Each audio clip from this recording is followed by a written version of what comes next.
Hello, everybody, and welcome to another great episode of My EdTech Life. Thank you so much for joining us on this wonderful day. And wherever it is that you're joining us from around the world, thank you as always for all of your support. We appreciate all the likes, the shares, the follows. Thank you so much for engaging with our content.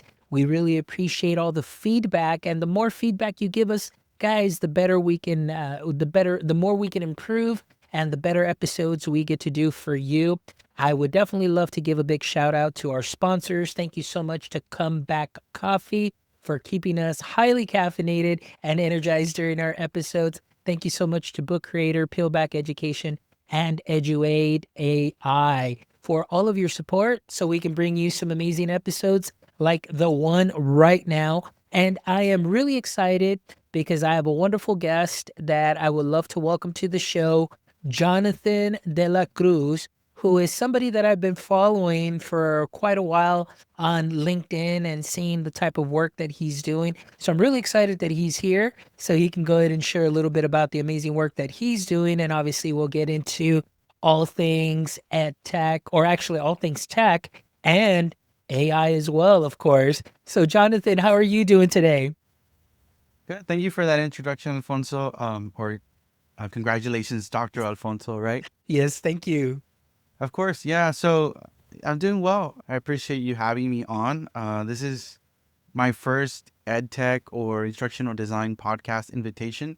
I've done a few music ones and some radio ones as well. And so this is completely new for me, but I'm sure we're going to have a lot of fun here on our conversation. Absolutely, Jonathan. Well, I'm really excited. So, before we dive into the heart of the conversation, can you give my audience members who may not be familiar with your work just yet a little brief introduction and also a little preview into the world of Jonathan De La Cruz as far as instructional design?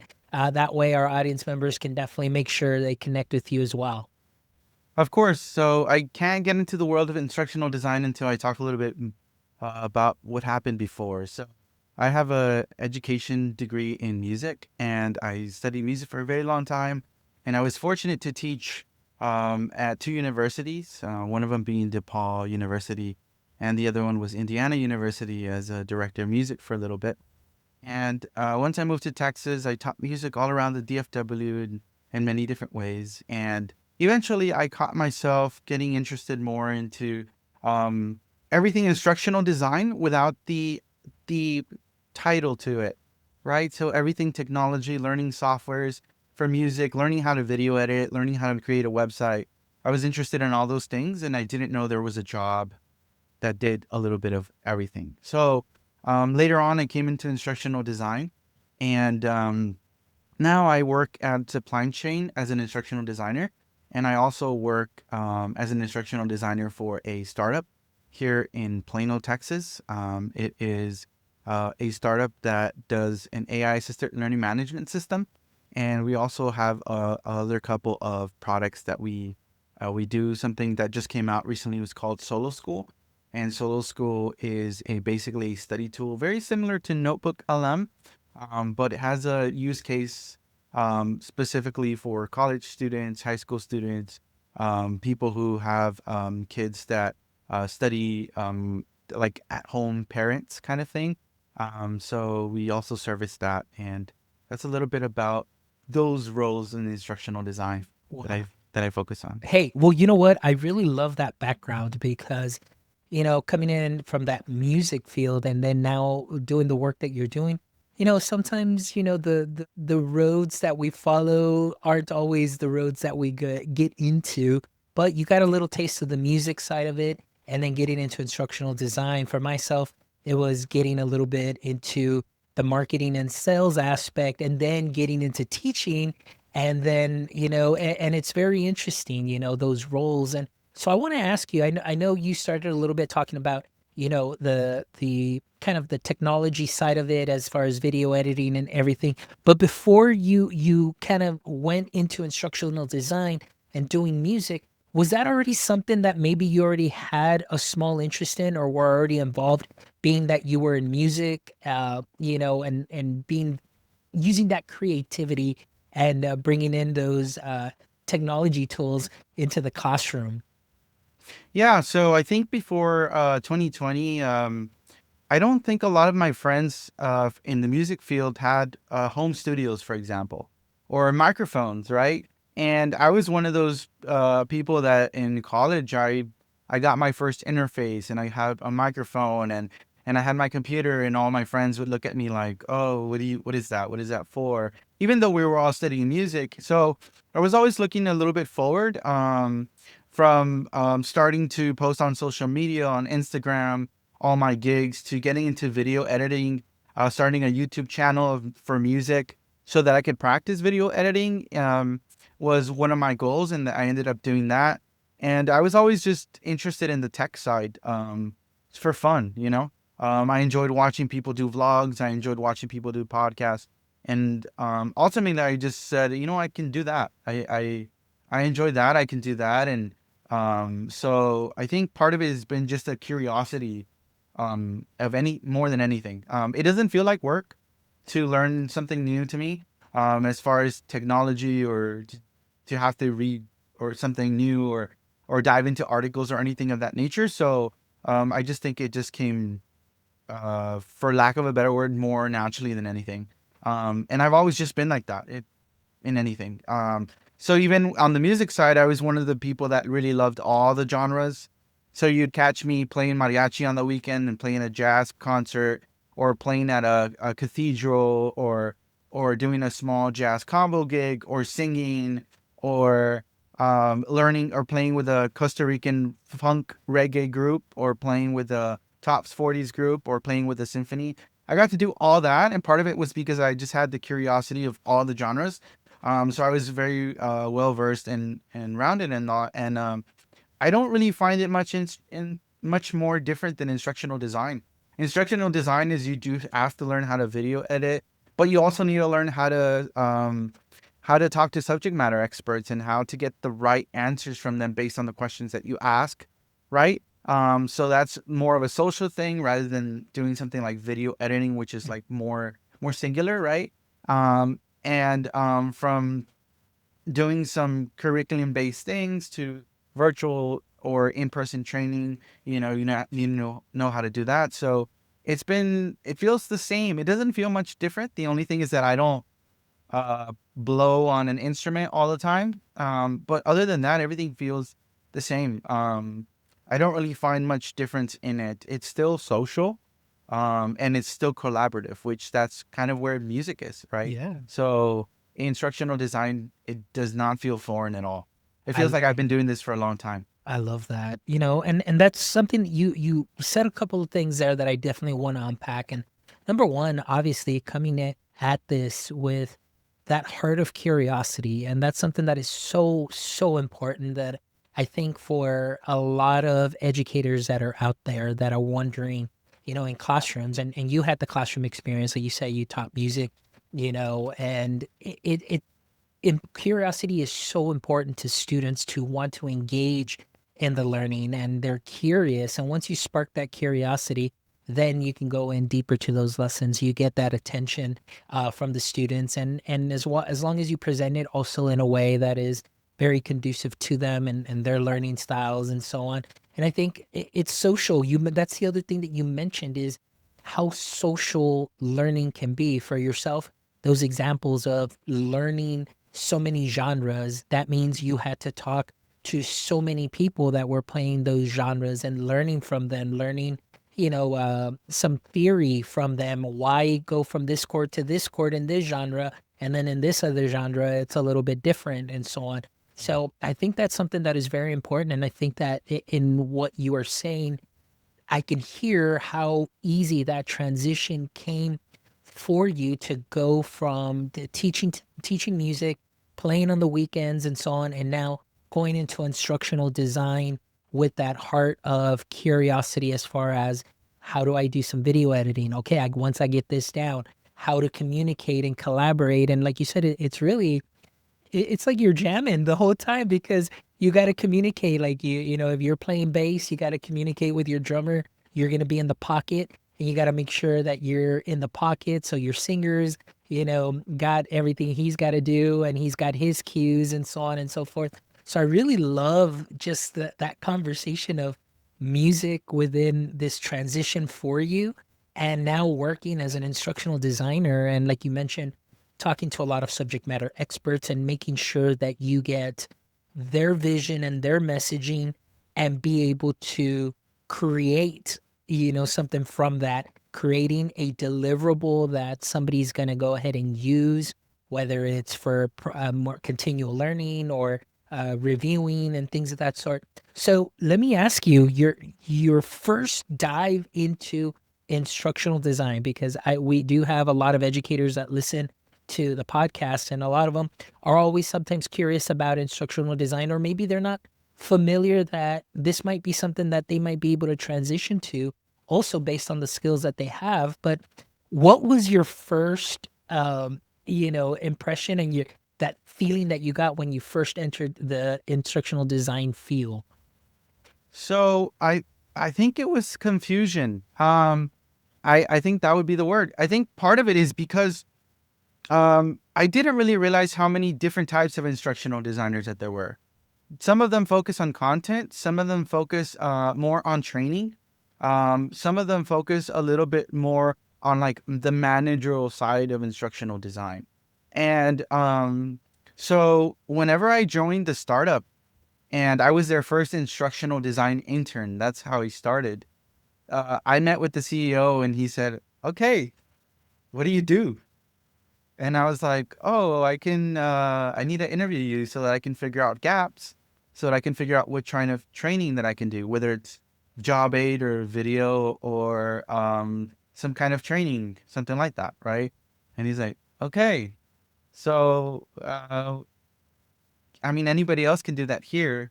What do you do specifically?" And I didn't really have a clear answer to that question. I didn't.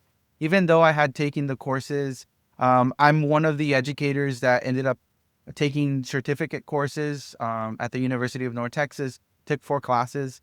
And even though they gave me some good structure for models such as the ADDIE model, the Mhm. SAM model, 3D holistic model, or whatever I was taught, I mean, once I got into the actual field, it felt a little bit more, little like I was in open water all of a sudden, and I didn't have a paddle.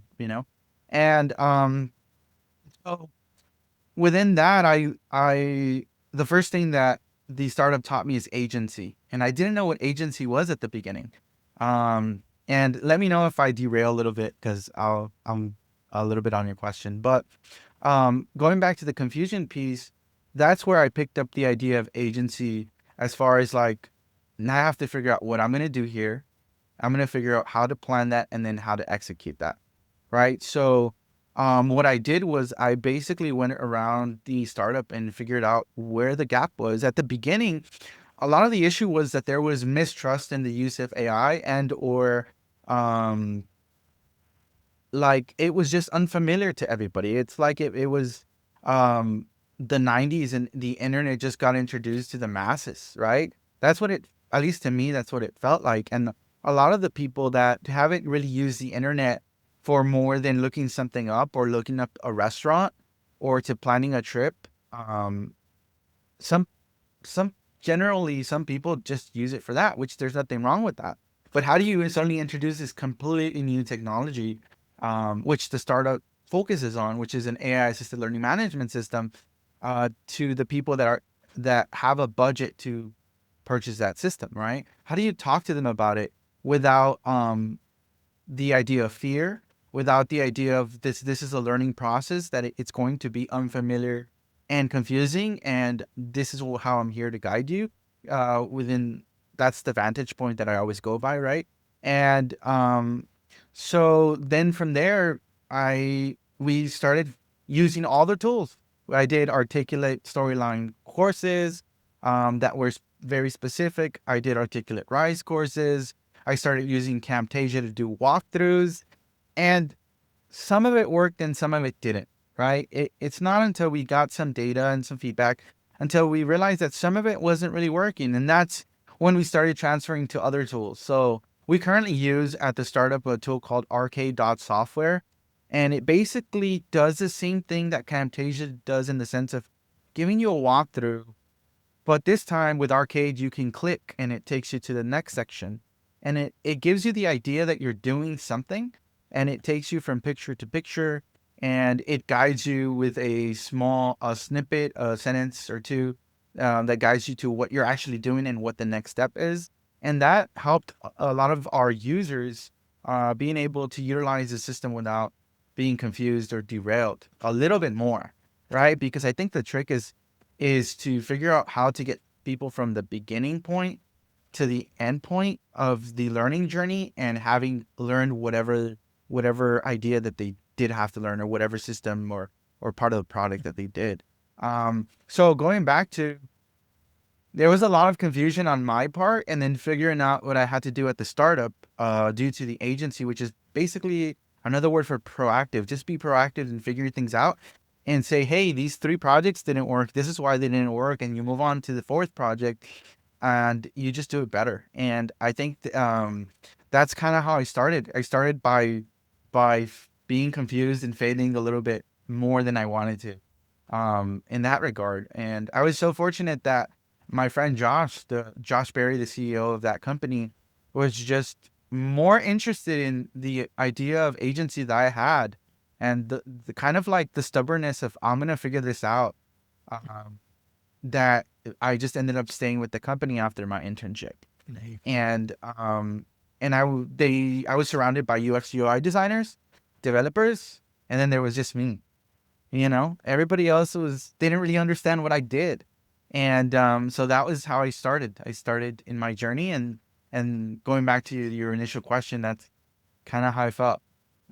I mean, that is like such a great story, I think, for everybody to listen to. And I don't understand, and I hope you understand, I should say, how great your response was, especially now with, of course, with AI and a lot of the AI tools now that are kind of facilitating things a little bit better. And yeah, I think you and I both follow Dr. Luke Hobson, also, who's an instructional designer, and he's continually talking and pushing the boundaries as far as what he's able to do with AI in instructional design. And so hearing a little bit about your journey, I think, to me, what really sticks out the most, and I know that this is a tech podcast and we are talking a little bit of tech, but it's just really that human side, and that you're describing, the fear, the confusion, but then all of a sudden just that resilience, that grit to be able to figure things out. And so those are the skills too that now I think are becoming, or have become, very valuable now within a job setting. Because like you mentioned, I love that you said that at that point in time came where, your boss said, you know what, like, that agency, I love what you're doing. You're being very proactive. You're figuring things out. You're going above and beyond to make sure that, the message is conveyed, that the learning that needs to be done is being done, and how it's presented. And I think that's something that, sometimes we don't talk about enough. And as far as now with so much tech and how easy the tech is making things. And obviously, because we see the headlines too. I mean, we see the headlines where they're like, oh, this company so and so just laid off 10% of their workers because they want to make sure they automate everything. And then later on, a couple months later, they're like, oh, guess what? They hired everybody back because they realized that that automation wasn't going to work all well on its own.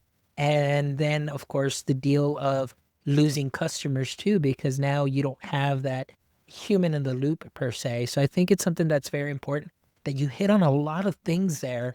And that's something that I really appreciate you sharing, because I know that there are many people that are very interested. There are a lot of people there very interested in the instructional design field, or even current instructional designers that are just beginning, that just need to hear that, hey, we're okay. Jonathan, he's the same feelings he's sharing right now is exactly what I'm going through. And I so see. we're okay. We're okay. But now, Jonathan, let me ask you, I mean, now working for a company that has that AI product, and of course, you say you're working alongside UX and UI people as well. The user experience, user interface people, and then you being kind of, I see you being as that communicator of, here's what is created, here's what we need them to learn, and you're the one that puts all of that together. Talk to us about how important that collaboration piece is, even though we are highly tech driven and there's such a big push for AI and technology. But tell me your experience and on that human aspect of it. How important is that to you on the day to day to make sure that your work gets done? Yeah, so I think a big piece of collaboration is the use of language that you use in order to communicate. I was just having a conversation with my mom actually today. Of the things that I've learned throughout these jobs, which is in edtech and supply chain, um, where certain phrases can really change the way that people receive your communication. I'll give you an example.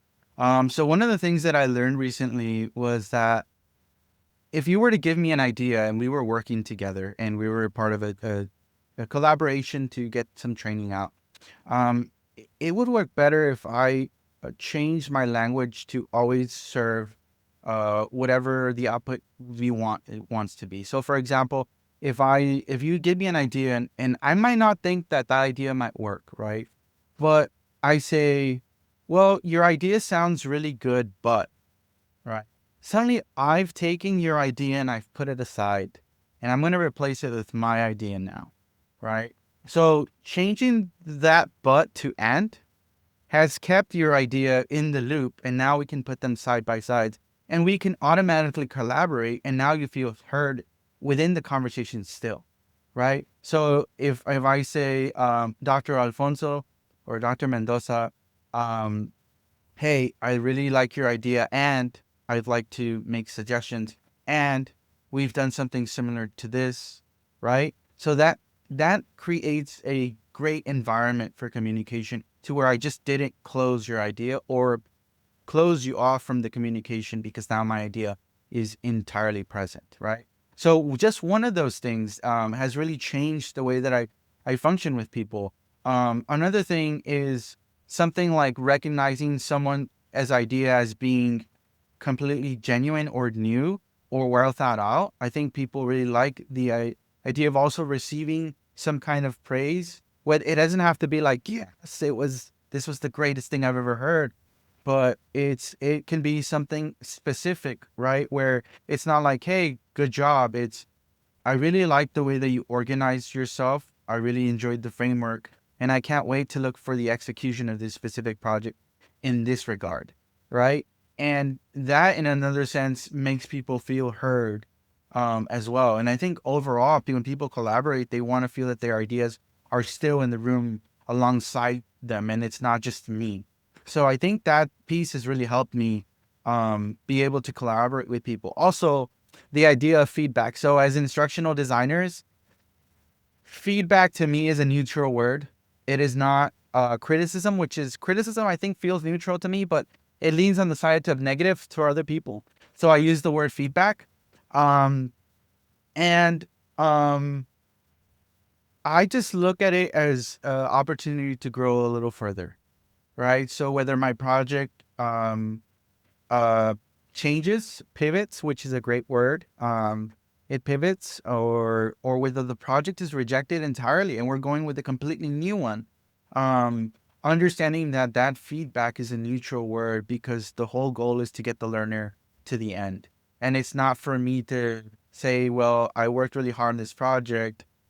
We should put this out. That's not the goal. The goal is the learner. So just removing myself out of that and just receiving that feedback as neutral to get to the end point of what the entire goal is most important. And I think in that sense, having those thoughts in mind and collaborating with other people, I think has really helped me have really good outputs. I think it really does. Now, something I do want to say is as instructional designers, you're going to work with everybody. So I work with developers and sometimes I don't understand what they say. Like I don't understand what you're saying as far as system designs or integrations, or I might work with UX UI designers and they work on tools I know nothing about. Or in the supply chain, I work with in operations, for example, and sometimes I don't even know what some of their jargon is, right? So this is where the part of collaboration is is saying, "Hey, I don't understand. Can I have more clarity?" Or, "Hey, I'm hearing you say all this information. Can I have some visibility on those documents?" That kind of language has really helped collaboration, and I think I do really well in that regard. Even though I might not know anything about what specific departments do, just the language creates that bridge, so that we could collaborate a little bit better initially and throughout. I love that. And that to me is music to my ears, and obviously, Jonathan, I've been doing this podcast for a very long time. And, we focus, we always, talk about keeping the human in the loop and so on. But I'm really enjoying this conversation because I think for a lot of people, they hear like instructional designer and you're thinking, well, this is a person who's usually basically kind of maybe working solo and, they're not getting, they're creating a deliverable, but the amount of communication that you are sharing with me, that you are having with so many other people, but not only that, but the communication that is given to you and the way that you're translating that to help you improve your method, your design for that curriculum, for that learning to help meet the goals. And it's just encompasses the whole team. I think that's something that is wonderful to hear in this world where,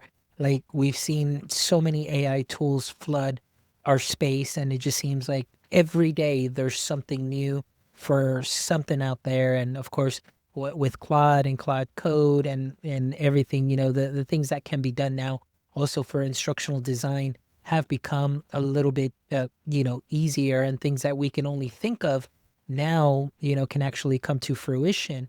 However, all of that is for nothing if you don't have, like you mentioned, those goals in place, that communication.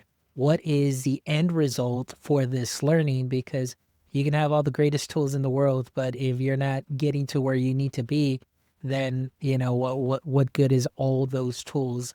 So I'm really enjoying the fact that you are sharing the importance of that human communication, that human connectivity, the human in the loop, and how important it is even now.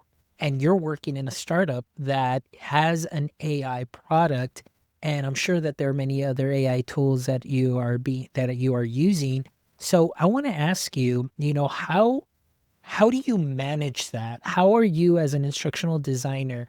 I know, like I shared, you can have all the tools, but you want to always make sure you get to the goal. But how do you yourself, for any new instructional designer or person thinking about going into instructional design, how do you manage your tech stack? What is it that you look for? Walk us through that to see how it is that you get to your end goal or your deliverable.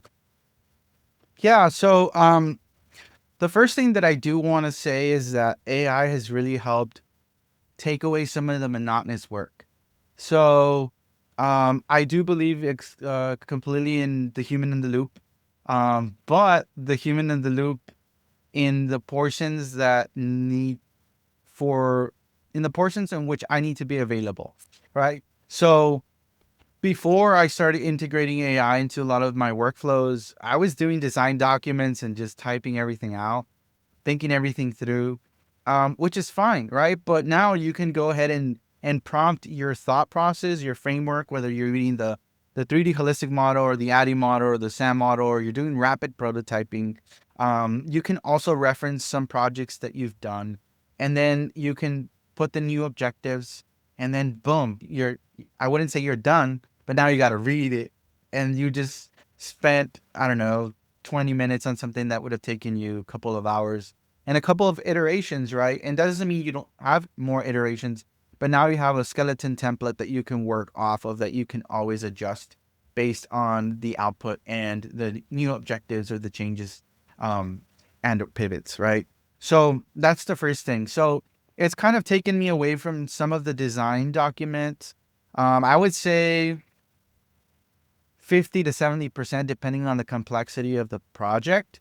But I still have to think through the human pieces. For example, if I'm doing a training, yes, it's going to create the entire script and or outline and what the objectives are, everything like that. but I have to think about what the person is doing while the facilitator is doing their part, right? And I also have to think about whether some of the things in which the output has been given is the best thing that they need to know in order to make the change in their workplace.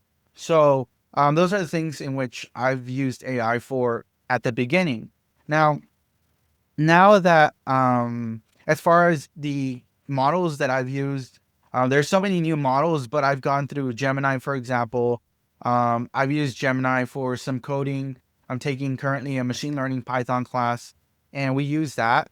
And I've messed around with Claude Code for some time, and Perplexity AI, partly because the startup is it's developers, UX UI designers, and me. And the AI, the tools that we use as instructional designers, which is Articulate and some others, which let's scratch Articulate. I'm not going to say, but all the instructional design tools that we use, they're slower than the design tools that coders use and UX UI designers too. For example, Figma has Figma Make.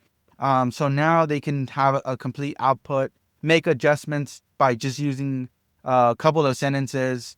And of course, they have to, a UX designer that really knows their stuff would have their framework, their kind of designs that they want, but then their output is massive. Like, so sometimes I'll show up in our meetings and we had an output from the developers and the UX UI designers, and I'm over here still spending time on some of the e-learning tools that we use, but they haven't really caught up. Some of them are very, very manual, right? So one of the conversations is from the CEO of the startup, which is like, hey, let's try to get you to go from 30% usage of AI to about 50. So what does that look like? So experiment with Perplexity AI, spend another month on Cloud Code and see what kind of things you can learn, and then pick your tool of choice and stay with it for a period of time so that you can learn the ins and outs, right? For a while, it was ChatGTP. We went away from ChatGTP.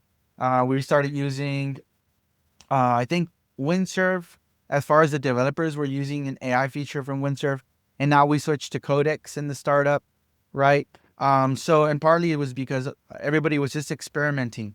That's basically how we're going about it. I think my suggestion to people is that they should stay with a specific AI tool, and learn the features. So going back to Gemini, I've used Google AI Studio, which anti-gravity, Google Labs. I've spent a lot of time on Python on Google Labs using Gemini feature there. A lot of on Google Notebook LM too. I spent so much time working on that, and I even have some outputs based on those projects that I built there. But so that, and then after that, I've just decided, hey, I'm going to spend a couple of months on Claude Code. So I just got a membership actually last week for Claude Code. It's been coming up everywhere. Now they have Claude Design, and just kind of experimenting and figuring that out. But I think part of the way that I use AI has been to save time. I'll give you an example. So sometimes I don't really understand certain feedback from specific people because I think they have a certain way of speaking, a certain language that they want to use in some of the documentation or some of the outputs. And sometimes the way that we think is completely different. Some people speak more romantically. Some people are more technical. Some people are a little bit more nonchalant in their language, even when writing, right? So something that I thought about is like every single time that I give an iteration on a project, I get I get the project back with a bunch of changes of like the language all the time, or the structure, or maybe the way I phrased the sentence, or maybe where I added a M dash or a semicolon or something like that. And I've been doing that back and forth for a very long time. And I said, you know what? I'm going to get approved documentation on some of the projects that I've done, and I'm going to train it on the language structure, on the type of feedback that I get, and on on the way that they think a little bit based on the knowledge that I know. So before I go to this person to submit these documents or projects, I run it through my agent. I get the feedback, I make those changes, and then I submit it. And now we have less back and forth, right? And that has kind of worked. So I just saved time. I just saved time from me having to do version 5 of a video, version 5 of a Rise course. Now I'm on version 2 and people are like good to go, right? So remind me of the question that you were asking. I went a little off, but that's kind of how I've been utilizing AI for me on daily tasks and workflows. And part of it is just problem solving. What issues am I having all the time, right? So if anything, using AI has helped create all these frameworks and systems so that if somebody says, hey, I need a video in 3 days, or I need a video in 1 week, and I need it to be 5 minutes, I already started with a template and a framework on how I'm going to approach that project. Because if I didn't have those saved frameworks that I utilized AI to build, it would take me 2 to 3 weeks to give the same output, right? So every single time that I build, I keep myself organized enough with all the frameworks. And if I have to create a new one for a completely different project, that's when I utilize AI to do some of that work. And that's kind of how I'm using it currently in my workflows. It's just very systematic and it's gotten better. And I spend a lot less time, like I said, on the monotonous things of like, hey, can you redo 50% of this project? And it's like, what's wrong with it? Oh, it's the language. Kind of like, we don't really use that language. Some people use clients, some people use partners, right? For when selling a product, for example, or some people use the word feedback at work, and some other people use criticize, right? So making all those adjustments kind of really aided a lot of the time. And that's kind of how I've been approaching everything. Mhm. And everything that you shared there, very systematic. I mean, coming from your experience and just kind of diving in, first of all, diving into instructional design, and then, diving into the tech stack and the tools, which tools work best, and obviously what you want. And like you mentioned, I love that you said, it's for efficiency's sake.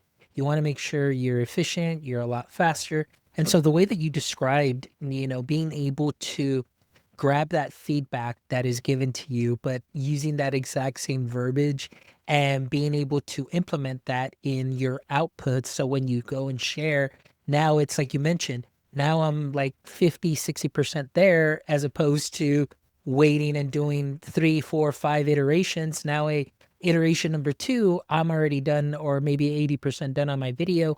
And it's all about being able to get that content out, that deliverable, that creativity. So it just, I love the way that you describe that so effectively, and the way that you are using it efficiently and effectively to be able to solve those problems and those barriers that you were going through based on that language and the feedback that you were getting. So I think that's something that is fantastic, and so good to hear also that, albeit, all the tools that we have, you still need one person that can manage those tools, use those tools, and really use them to shape the output and shape the work like you're doing, to work right along with your colleagues too. I mean, there's no way that you can automate so much before you lose that human touch and approach to be able to have something deliverable, because at the end of the day, your partner or your clients, they're human, and they still need that human interaction. So I really love that.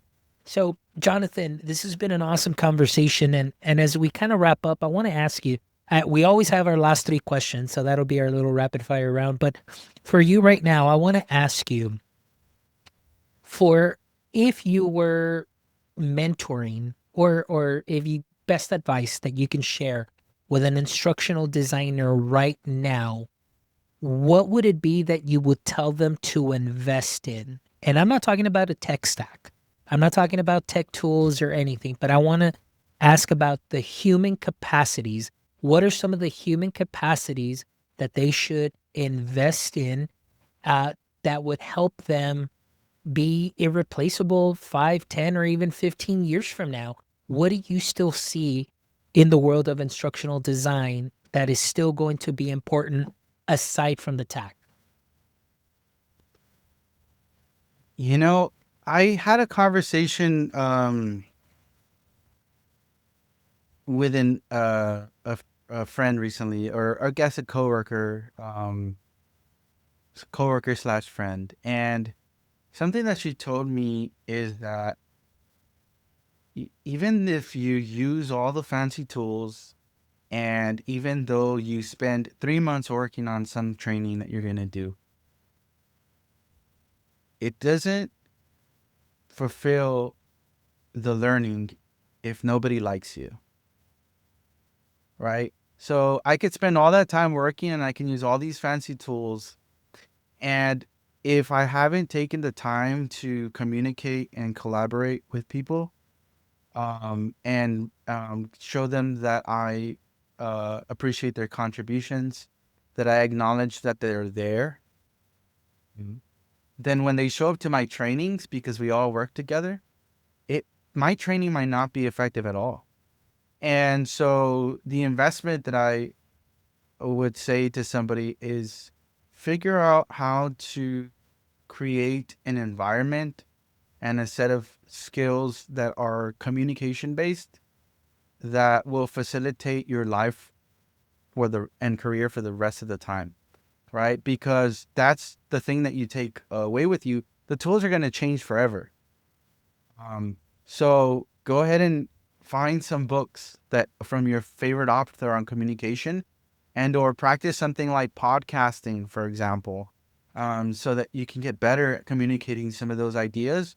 Or if you have a husband or wife or a partner that you want to make a presentation to about purchasing a new item, do that presentation and practice that communication, practice the empathy part as well. Read as many books as possible on that, because um yeah, you can go ahead and use AI to figure out what skills you need to be better, but the practicing part is not going to do for you. The practicing on communicating with someone such as yourself, or with three coworkers, or with someone that doesn't like me on a team, or with someone who's frustrated that three of their projects haven't gone out and I'm on their fourth project, and no, they think that this project might not be worth it because everything else hasn't worked. How am I going to communicate with that person that I'm available to support, right? So, going back to the idea, yeah, we can prepare all we want and we can use the best tools from next year. But if you don't know how to communicate, and you just go in silo, put yourself in a silo in your workplace, and you don't communicate with anybody, when you realize that training or you present that curriculum, people might not watch what you built. People might not finish what you built. People might not take in any of the information, even if it was good or well thought out, because they might not see you as somebody who's allowed them into the entire environment of the workplace. And I think that's the biggest skill. I mean, the tools are going to be better, they're going to be faster, and they're going to work a little bit smarter than most of us in the world. But that's the piece that we will always have with us. So that's what I would suggest. I love that. I think that is some sound advice, especially again, as we are constantly being bombarded with just the tech and what the tech can do. At the end of the day, like you mentioned, there are so many other variables that go into a business, and the relationship aspect is something that is so important, because just like you described, if you don't have that relationship with, a certain department or a colleague and so on and so forth, the work that you do together, that it may not hit, home as it should, because you don't communicate. And I think that's something that is very important, and it still keeps, you yourself, that human in the loop, because at the end of the day, it's just, all about communication, collaboration, and all that great stuff. Jonathan, thank you so much. I really appreciate you taking the time to speak with me, and for all our audience members also to let us into your world and hear your experience and to amplify your voice. So for all our audience members that are out there about thinking about instructional design, maybe you're thinking about transitioning into instructional design, or maybe you just started instructional design, or you're even a vet of instructional design. I know that what you shared today is definitely something beneficial to all of them. Jonathan, before we wrap up and we hit our three questions that we always end the show with, can you tell our audience members who might be interested in maybe connecting with you, or following you, or anything that you share? I know I follow you on LinkedIn. Would that be the best place for our audience members to follow you on LinkedIn? Or are there any other socials where they can follow you? Yeah, correct. So LinkedIn is basically where I put a lot of my time now.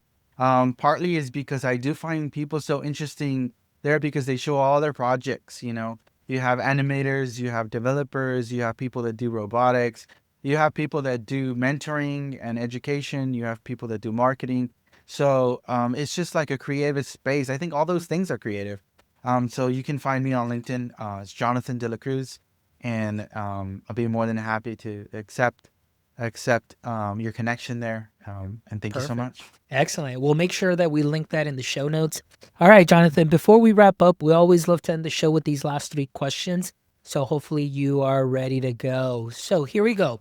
As we know, every superhero has a pain point or weakness. And we know that for Superman, kryptonite was what weakened him. So I want to ask you, in the world of Jonathan De La Cruz, in the world of instructional design, or maybe just technology altogether, what would you say is your current what would you say is your current, I guess we'll say tech kryptonite? I've had a hard time keeping up with every model that comes up every week or testing things out. I might have not tested out the last two iterations of a model that came out, whether it's on Claude Code or ChatGTP, or Copilot, for example. A lot of workplaces use Copilot. Um, I have a hard time keeping up. So sometimes people will say, "Hey, did you try Nano Banana 2?" And it's like, well, I haven't even tried Nano Banana 1. Like, how do I keep up? I'm looking at Higgsfield AI or something like that, and I'm focusing on that, and something comes up. So I think that just keeping up with iterations of models, and at the same time, some of the documentation.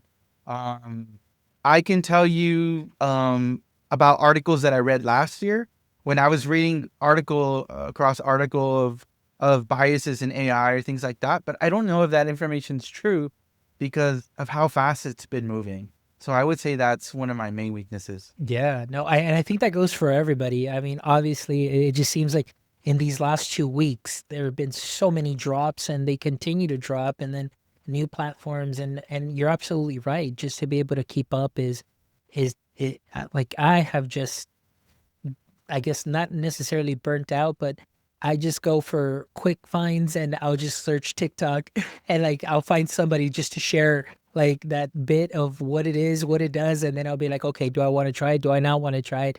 Or at least I'll save the video and come back to it. But now my repository of, notes is like long. I was like, when will I have time? And it's just a matter of making that time. But you're right. That is definitely a pain point or a weakness. All right, Jonathan, here we go. Since you are in the DFW area, I want to ask you if you could have a billboard with anything on it and just plastered huge over there in the DFW area where everybody can see, what would your billboard have and why?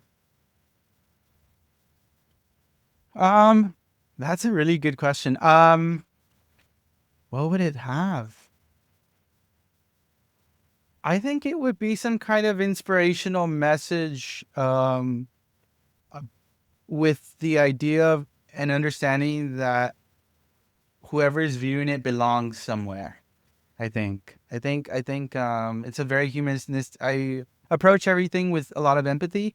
And I do know that driving for an hour to work, sometimes for everyone in the DFW, I mean, it's so common for people to not live where they work here. Um, it kind of gets a little draining. And I think it's just a reminder that you belong, I think would be probably the biggest thing. There you go. Good message. And yeah, you're absolutely right. The DFW area, it is huge, but I love it. It's a great place. So if you haven't been to DFW, guys, make sure you take a little trip to DFW because there's a lot of stuff to do there. All right, Jonathan, last question for you, my friend, is if you could trade places with anyone for a single day, who would that be and why? Hmm.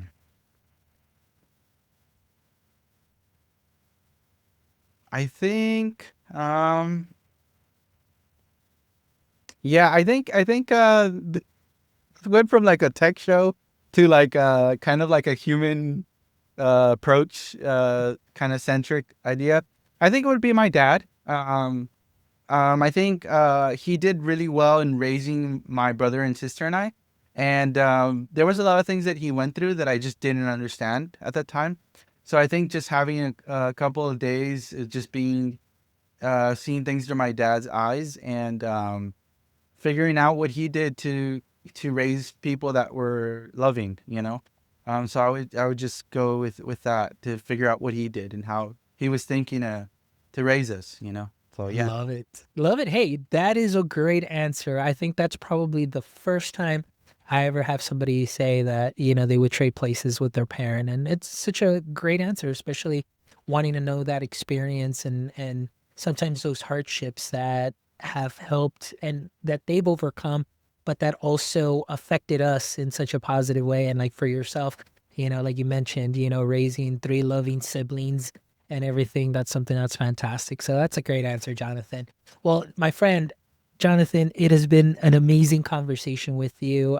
Thank you so much for being a supporter of the content also that I put. I know that that's kind of how we got connected on LinkedIn. And, thank you so much for engaging with the content. And so when I had the opportunity, I think I was in Puerto Rico when I messaged you and said, hey, do you want to be a guest on the show?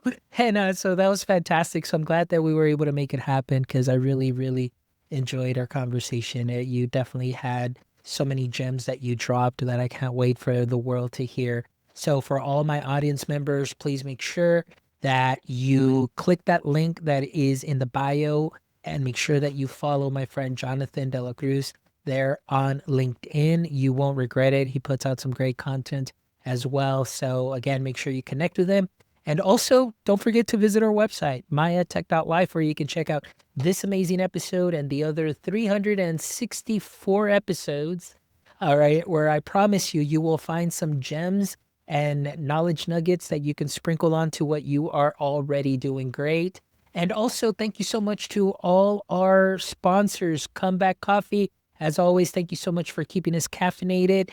Book Creator, Eduate, Peelback Education, we really appreciate you. And also, ladies and gents, if you click on the link in the bio, we also have some My EdTech Life memberships where you can become producers and super producers. And this is just a great way to help continue to support our show. So we thank you for all of that support as well. We appreciate it because we want to continue to bring you some amazing conversations like the one we had today with Jonathan. And we want to help continue to grow our education space. So thank you as always from the bottom of my heart. And until next time, my friends, don't forget, stay techie.